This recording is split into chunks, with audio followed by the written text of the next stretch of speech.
Up next, the murder of a convenience store employee goes unsolved for years. The case always bugged me. We wanted to find the clown that did that. Police couldn't understand why the victim's husband didn't report her missing. Every time I hear, I didn't call it in because we had an argument, I always wonder, how can anyone believe this? Could new forensic testing solve a 20-year-old case? You got to treat every single case like it's the crime of the century.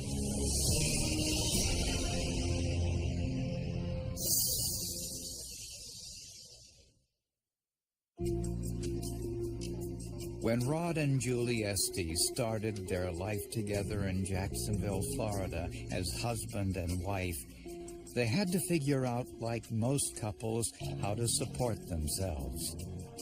Rod drove a truck for a plastics company.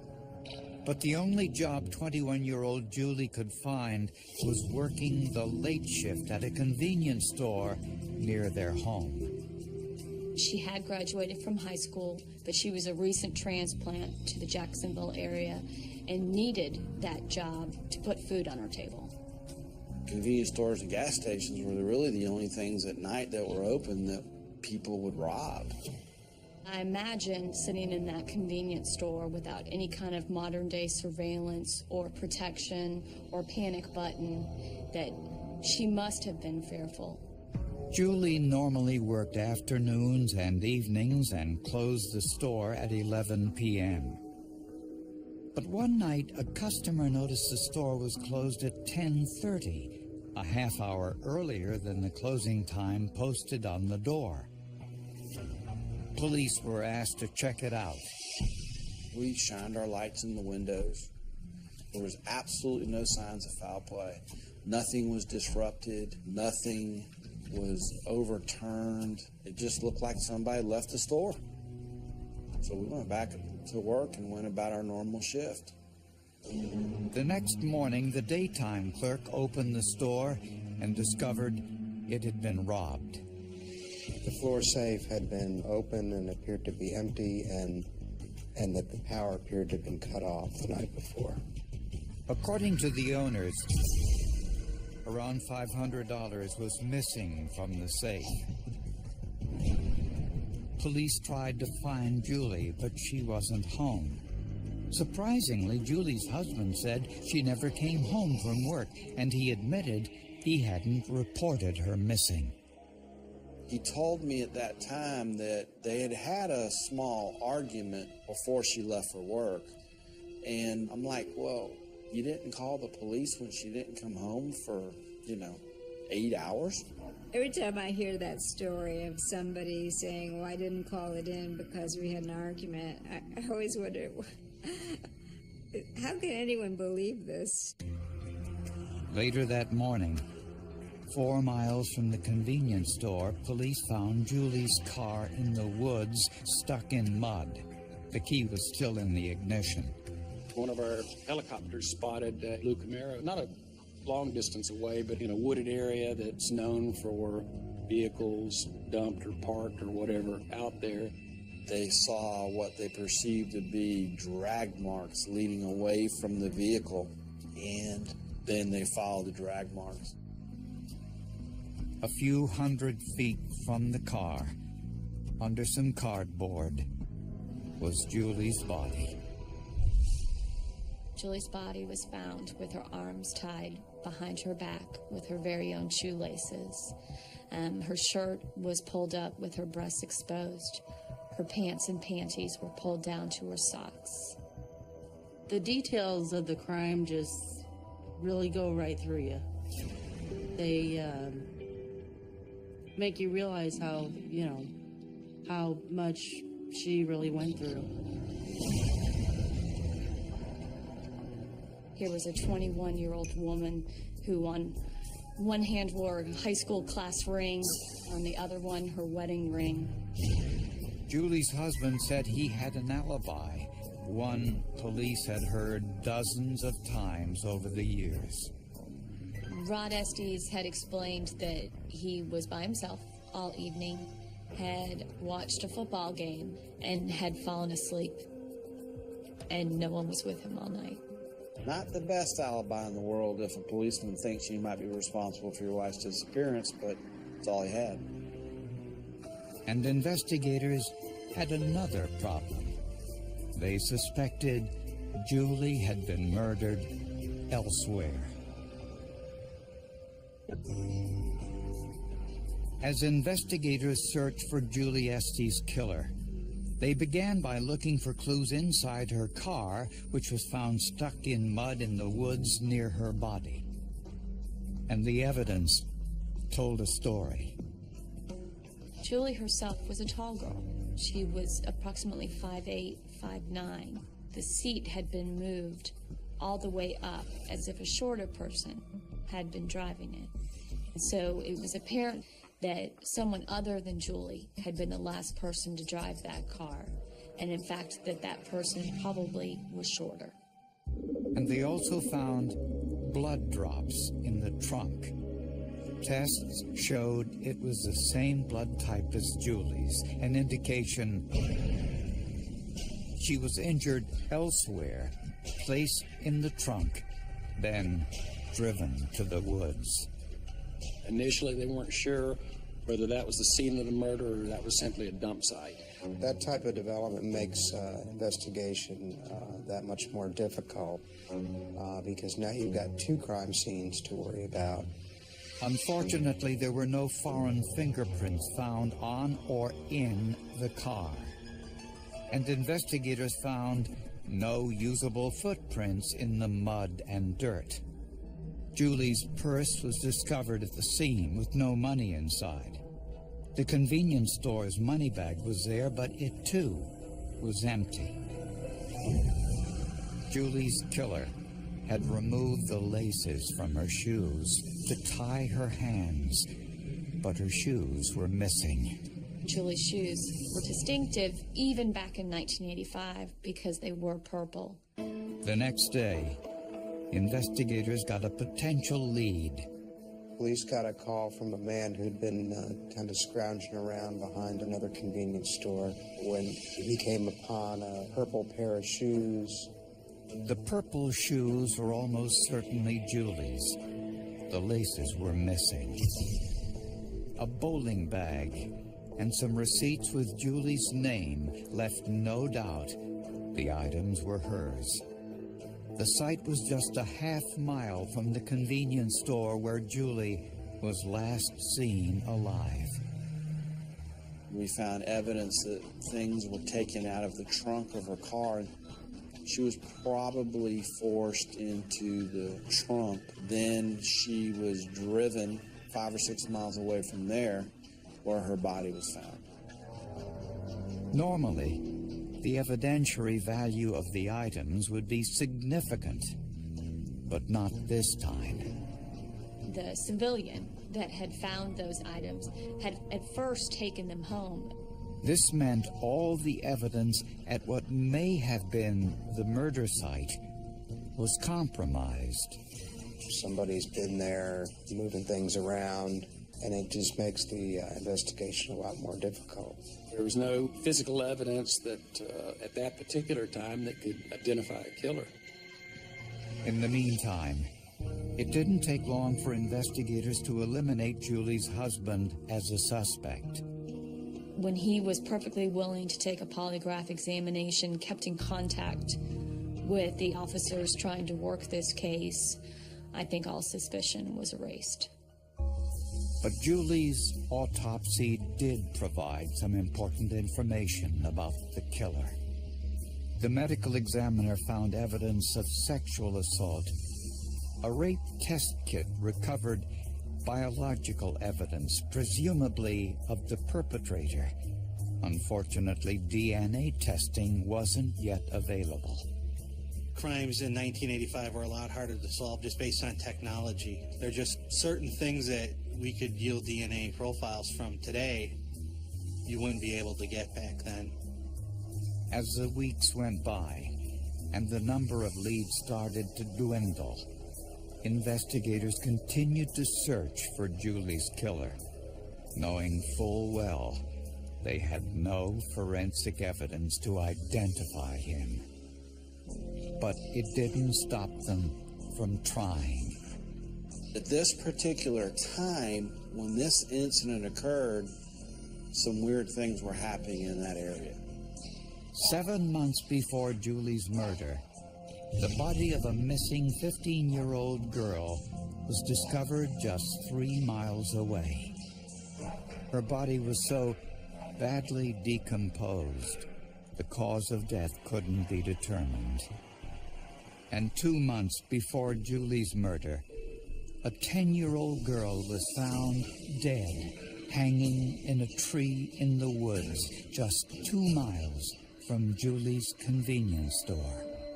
Since these crimes happened within a radius of only 3 miles, investigators had a hunch they might be connected. We were going to want to find the clown that did that. Investigators wondered whether Julie Estes' murder might be connected to several other crimes committed in the area.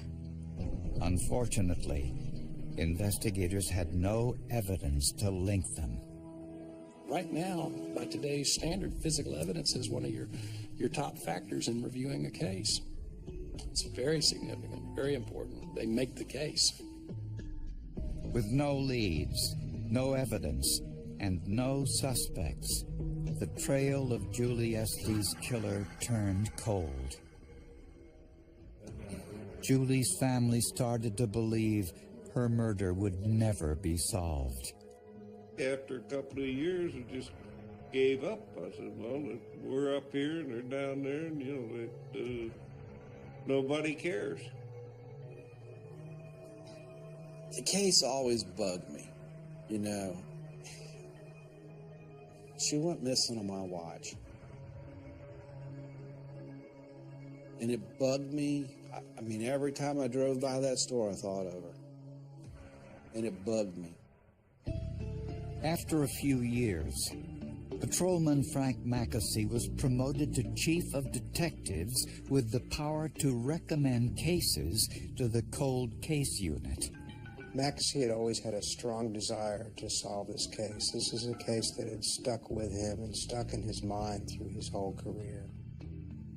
So when the Cold Case Unit got involved, they broadened their search.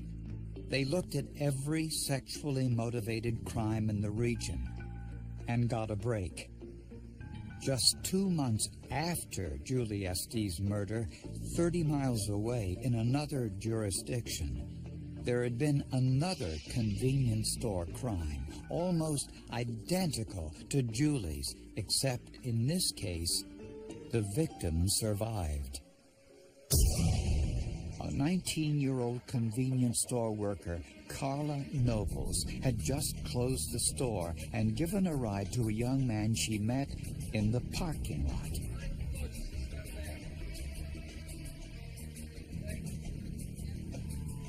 She voluntarily let him in the car, having no idea what he was capable of.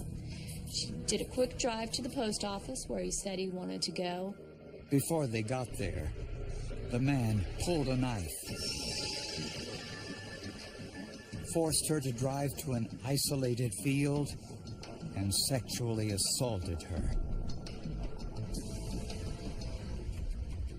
He then forced her to drive away.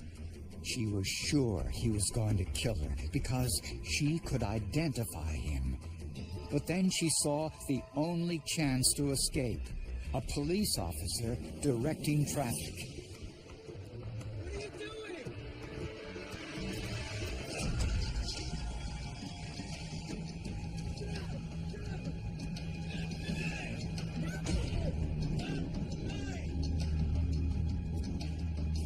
She just literally tries to run up there and get the officer's attention, practically hitting the officer. When he got to the car, the abductor had a knife to Carla's throat. And so he pulled his revolver, and the abductor dropped the knife. The man was identified as James Ellman. He was convicted for the crime and was currently serving a 22-year sentence in a nearby prison. And cold case investigators learned another startling coincidence. Ellman had a close connection to the 10-year-old girl found hanging in the tree near Julie's store 2 months before Julie's murder. The 10-year-old was a half-sister of Ellman. Investigators now wanted to test the biological evidence collected from Julie's rape test kit to see whether James Ellman was her killer. But there was a risk. The test would consume all of the evidence. Unfortunately, sometimes you have to make a choice. You might have to run the entire bit of sample, but at the time, you're thinking this is the best technology available. Investigators decided their gamble was worth it. They consumed all of the semen that was contained in those slides, trying to get results. Results that, unfortunately, never showed who the killer was. This was a devastating setback. It's just shocking. It feels like you're hit with a ton of bricks. Then you gotta start over. It's like starting from scratch again. But investigators refused to give up. Ellman has a rough history, and people around James Ellman tend to die. Unfortunately, if Ellman was Julie's killer, there was no longer any DNA to prove it. They used up all the evidence and found nothing that brought them any closer to a suspect. After years of searching for Julie Estes' killer, investigators were convinced they found him. He was serving time in prison for a similar crime committed 30 miles away.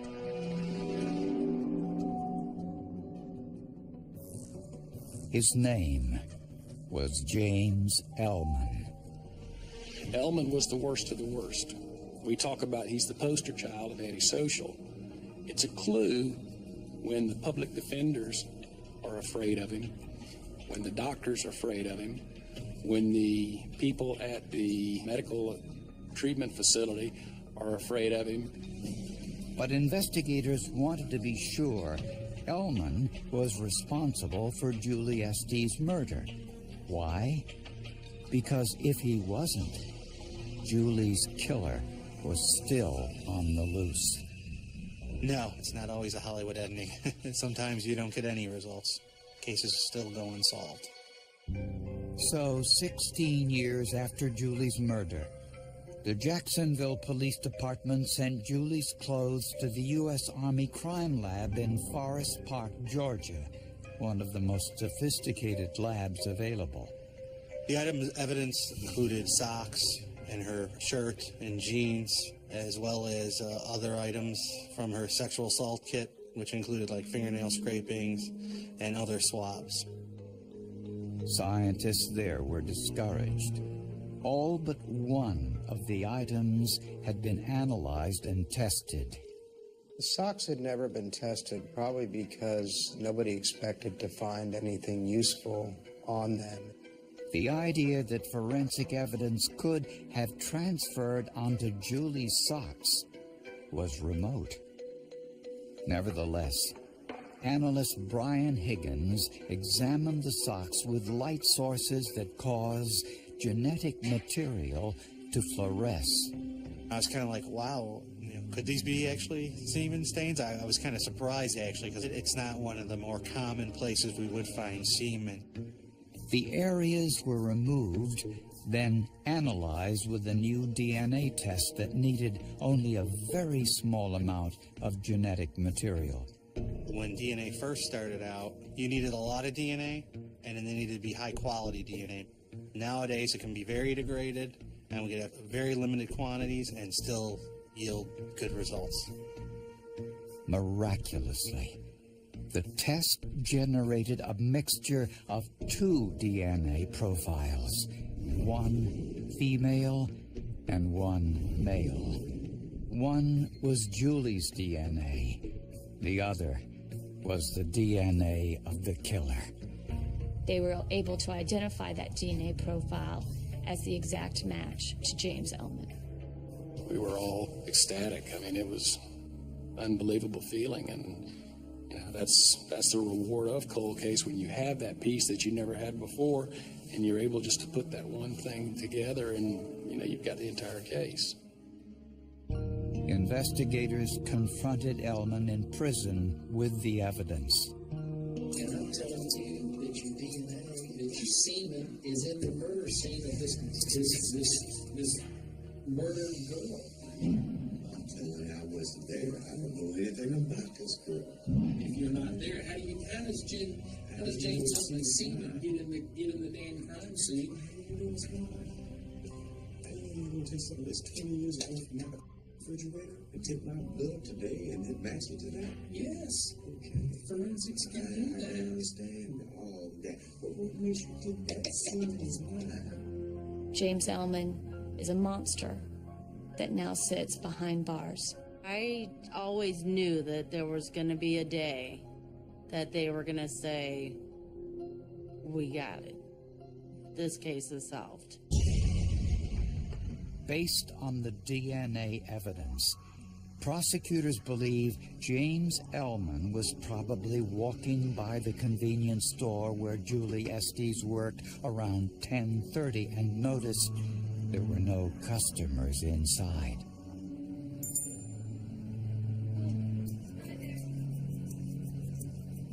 He shut off the store's electricity, held Julie at knife point, forced her to open the safe.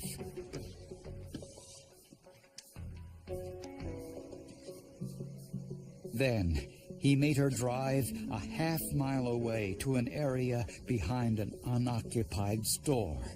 He used her shoelaces to tie her wrists, then raped and killed her.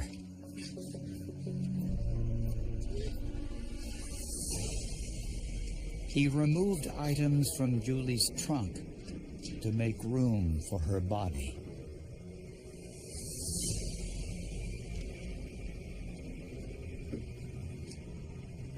Ellman drove to the woods, where he hid her body under some cardboard.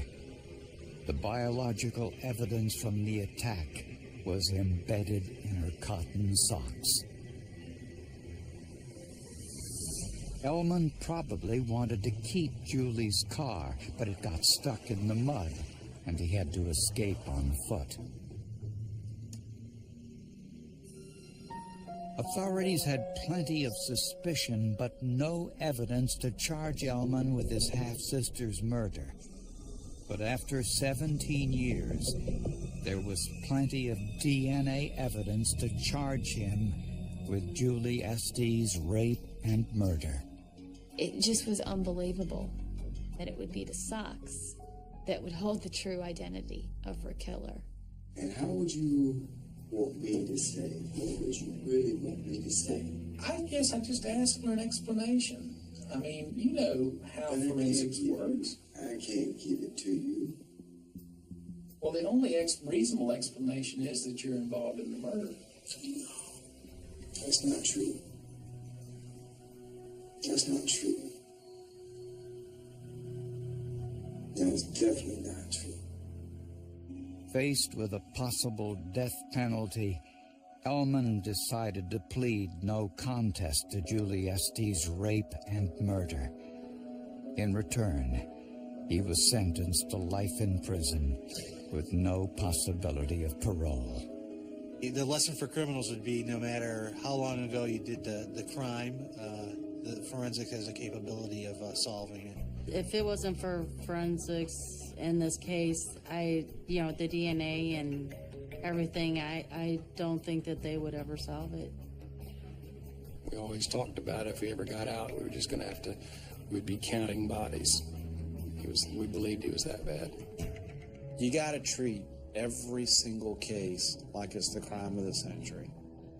And what I mean by that is you got to make sure that you don't take any evidence for granted.